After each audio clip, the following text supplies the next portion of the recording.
Hello everyone, एक बार फिर से आपका स्वागत है हमारे चैनल पे। और आज हम इस वीडियो में जो है अकबर के बारे में चर्चा करेंगे और उसके बाद जहांगीर, शाहजहां और औरंगजेब की चर्चा करेंगे। ठीक है, इससे पहले मैंने मुग़ल साम्राज्य पे 2 वीडियो बनाए थे। अगर आपने वो नहीं देखे हैं तो आप उसे ज़रूर देखिए, लिंक जो है मैंने डिस्क्रिप्शन में दे दिया है और पहले की वीडियोज़ आप वहाँ से देख पाएंगे। वीडियो पसंद आए तो लाइक ज़रूर करें और चैनल को सब्सक्राइब नहीं किया अभी तक तो आप ज़रूर कर लें, ताकि जब जब हम वीडियोज़ डालें आपको नोटिफिकेशन जो है मिलता रहे।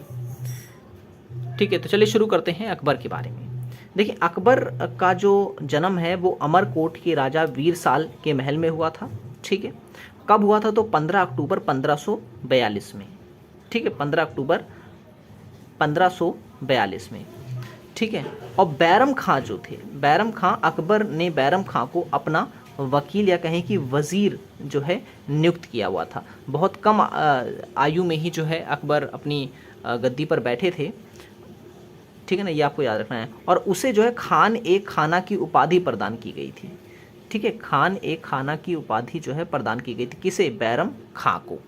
ठीक है, और अकबर द्वारा जो युद्ध लड़े गए यहाँ मैंने लिख रखे हैं। ठीक है, जैसे कि आप देखेंगे पानीपत का द्वितीय युद्ध। ठीक है, पानीपत का प्रथम युद्ध तो बाबर और इब्राहिम लोदी के बीच था, और पानीपत का दूसरा जो युद्ध था वो हुआ था किसके बीच में? अकबर और जो है मोहम्मद आदिल शाह के बीच में, या जिसे कहें कि हेमू के बीच में। ठीक है, तो इसमें कौन जीता था? तो इसमें जीत गए थे अकबर। ठीक है ना, अकबर, और इनके साथ जो थे बैरम खां भी थे। ठीक है, और कौन हारा था? तो हेमू जो है इसमें हार गया था। और फिर उसके बाद तिलवाड़ा का युद्ध हुआ था एक। ठीक है, अकबर और बैरम खां के बीच में। ठीक है, तो अकबर जो है इस युद्ध में जीत जाता और बैरम खां इस युद्ध में हार जाते हैं। अकबर ने जो है 1562 में जो है दास प्रथा और 1563 में जो है तीर्थ यात्रा पे जो कर लगाया जाता था उसको जो है ख़त्म कर दिया था। और 1564 में जो है उन्होंने जजिया कर भी समाप्त करवा दिया था। जजिया कर ये वही कर था जो कि गैर मुसलमानों पर लगाया जाता था। ठीक है, तो ये डेट आपको याद रखनी, एग्जाम में पूछी जाती हैं ये। ठीक है, अकबर के प्रारंभिक धार्मिक विचारों पर जो है उसके शिक्षक अब्दुल लातीफ़ का प्रभाव था। याद रखना है, अब्दुल लातीफ़ का प्रभाव था।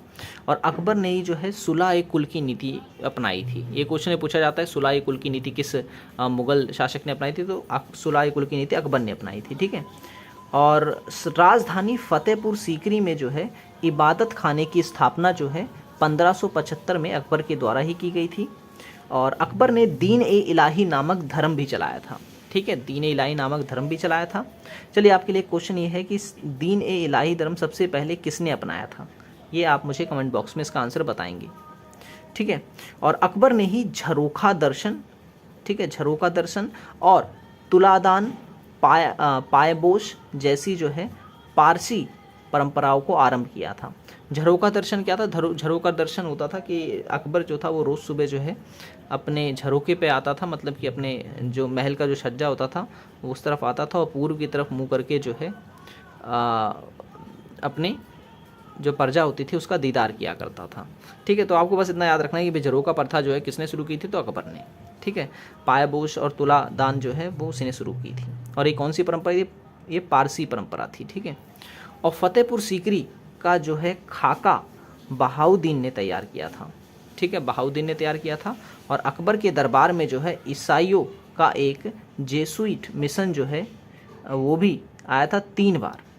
ठीक है, 3 बार आया था, जिसका नेतृत्व जो है वो फादर एका बीवा कर रहे थे। ठीक है, फादर एका बीवा जो है इसका नेतृत्व कर रहे थे। तो अभी जो मैंने जितने भी आपको तथ्य बताएं वो किससे जुड़े हुए थे? वो थे अकबर से जुड़े हुए। अब मैं जहांगीर की बात करूंगा। ठीक है, जहांगीर के विषय में जो महत्वपूर्ण तथ्य हैं जो एग्ज़ाम में पूछे जा सकते हैं।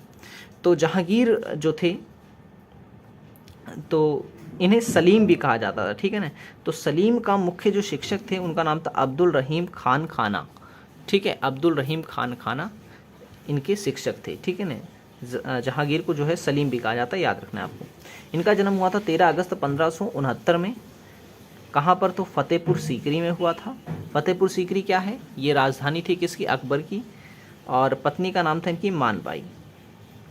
और मानबाई को सलीम ने जो है शाह बेगम का पद प्रदान किया था। ठीक है ना, शाह बेगम का पद प्रदान किया था। जहांगीर को जो है न्याय की प्रसिद्ध जंजीर के कारण भी जाना जाता है।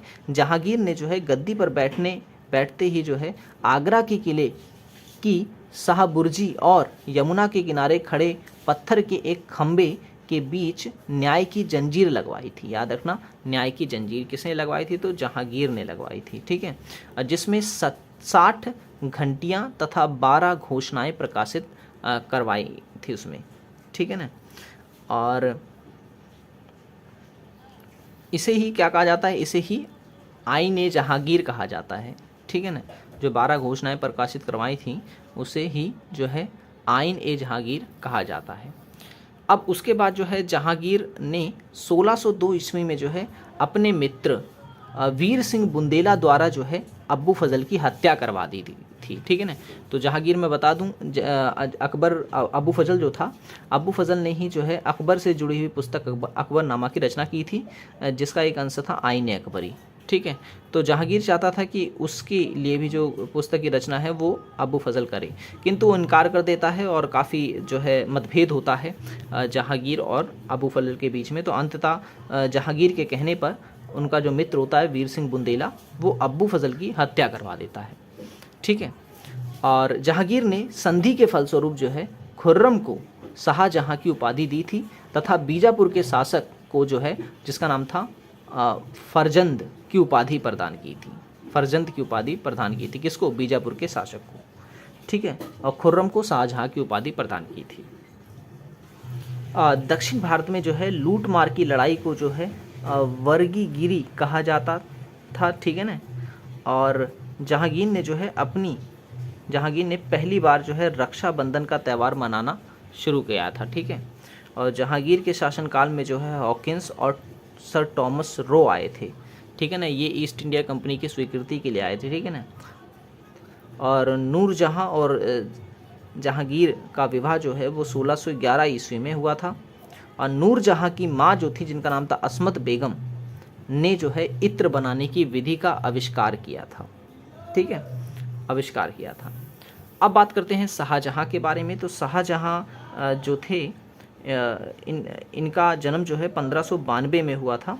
कहाँ? तो लाहौर में हुआ था। इनकी माता का नाम था जगत गोसाई, और विवाह जो हुआ था इनका वो हुआ था अर्जुमंद बानो बेगम से, जिसे मुमताज महल भी कहा जाता है। ठीक है, शाहजहां ये वही हैं जिन्होंने ताजमहल का निर्माण किया था। तो इनसे जुड़े हुए जो तथ्य हैं वो देख लेते हैं। जैसे कि मोहम्मद सैयद ने जो है शाहजहां को कोहिनूर का जो हीरा है वो भेंट किया था। ठीक है ना, मोहम्मद सैयद ने जो है शाहजहां को कोहिनूर का हीरा भेंट किया था। दारा सिकों का जन्म जो है वो मुमताज महल के गर्भ से ही हुआ था। ठीक है, दारा सिकों और कादरी परंपरा से प्रभावित थे, और मुल्ला शाह उनके आध्यात्मिक गुरु थे। ठीक है, और लेनपुर ने दारा को जो है लघु अकबर कहा है। लेनपुर जो है इतिहासकार हैं जिन्होंने जो है दारा को लघु अकबर कहा है। दारा सिकों ने जो है संस्कृत ग्रंथ भागवत गीता और योग वशिष्ठ का जो है फारसी में अनुवाद किया था। ठीक है, और दारा सिकों का सबसे महत्वपूर्ण कार्य जो है वो है वेदों का संकलन। और शाहजहां ने जो है आसफ खां को वजीर का पद और महाबत खां को खान खाना की उपाधि प्रदान की थी।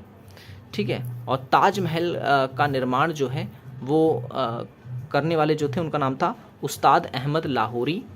ठीक है, और शाहजहां के शासनकाल को जो है स्थापत्य कला का स्वर्ण युग कहा जाता है, क्योंकि कई सारी स्थापत्य कला यहाँ पे हमें देखने को मिलती हैं। ठीक है, और शाहजहां ने जो है वो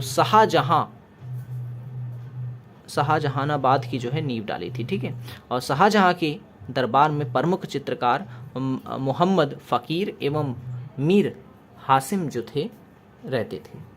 ठीक है, अब उसके बाद जो है आते हैं औरंगजेब। ठीक है, औरंगजेब जो है इन्होंने जो है 1658 से 1707 ईस्वी तक इनका पूरा समय रहा था, और इनका जन्म जो है 24 अक्टूबर 1618 में हुआ था। स्थान कहाँ? तो दोहाद गुजरात में। पत्नी का नाम था दिलरास बानो बेगम। गुरु थे इनके मीर मोहम्मद हाकिम, और उपाधि इन्हें प्राप्त हुई थी जिंदा पीर की। ठीक है, इन्होंने जो है सिख गुरु तेग बहादुर की हत्या करवाई थी, और जजिया कर जो था इन्होंने फिर लगा दिया था। तो याद रखना, बाबर ने जजिया कर लगाया, अकबर ने फिर उसे हटाया, फिर औरंगजेब ने इसे फिर लगाया था। याद रखना, औरंगजेब ने कुरान को शासन का आधार बनाया था, यानी अपने शासन का संचालन वो कुरान के आधार पर करता था। और फ्रांसीसी यात्री फ्रांकोइस बर्नियर जो है, जिसे फ्रांसवा बर्नियर भी कहा जाता है, वो औरंगजेब के दरबार में ही चिकित्सक था और ये फ्रांस से आया था और इसी ने अपनी किताब लिखी थी मुगल साम्राज्य का यात्रा विवरण, या जिसे इंग्लिश में हम कहते हैं the travel in the Mughal empire. ठीक, वो मैंने लिखा नहीं है, वो आप उसे लिख सकते हैं कहीं अलग। ठीक है, तो आज की वीडियो में इतना ही। अच्छा, एक पॉइंट और मैं आपको बता दूं, ठीक है, अकबर से जुड़ा हुआ, ठीक है, वो मैं बताना भूल गया। जैसे अकबर जो था, ठीक है ना, उसने चित्तौड़ विजय जब करी थी, उसने चित्तौड़ के साम्राज्य को जब जीता था, तो उस उपलक्ष्य में जो है उसने फतहा नामक नामा जो है जारी किया था। याद रखना, फतहा नामा उसने जारी किया था। और जब उसने गुजरात विजय की थी तो उसकी स्मृति में जो है उसने राजधानी फतेहपुर सीकरी में जो है बुलंद दरवाज़ा बनाया था। ये क्वेश्चन एक एग्ज़ाम में पूछा गया, तो आप इसे याद रखना कि क्वेश्चन आता है कि अकबर ने किस याद में जो है फतेहपुर सीकरी में बुलंद दरवाजे का निर्माण करवाया था। तो अकबर कह रहा हूँ, गुजरात विजय के उपलक्ष्य में करवाया था। ठीक है, और अकबर के दरबार में ही जो है 9 रत्न रहा करते थे, जिसमें थे बीरबल, अबू फजल, अब्दुल रहीम खान खाना, तानसेन और मानसिंह, टोडरमल और फैज़ी, मुल्ला दो प्याज़ा और हकीम हुकाम। ठीक है ना, ये 9 रत्न भी जो थे अकबर के दरबार में थे। आप लिखना चाहे इसे ज़रूर लिख लें। ठीक है, वो मैंने इसमें नहीं लिखा है तो इसलिए मैं आपको बता दूँ। तो आज की वीडियो में इतना ही। आशा करता हूँ ये वीडियो आपको पसंद आई होगी। वीडियो पसंद आए हो तो लाइक ज़रूर कर देना, चैनल को सब्सक्राइब नहीं किया तो ज़रूर कर लें, ताकि इस तरह की वीडियोस आपको मिलते रहे। मिलेंगे अब अगली वीडियो में। Thanks for watching this video.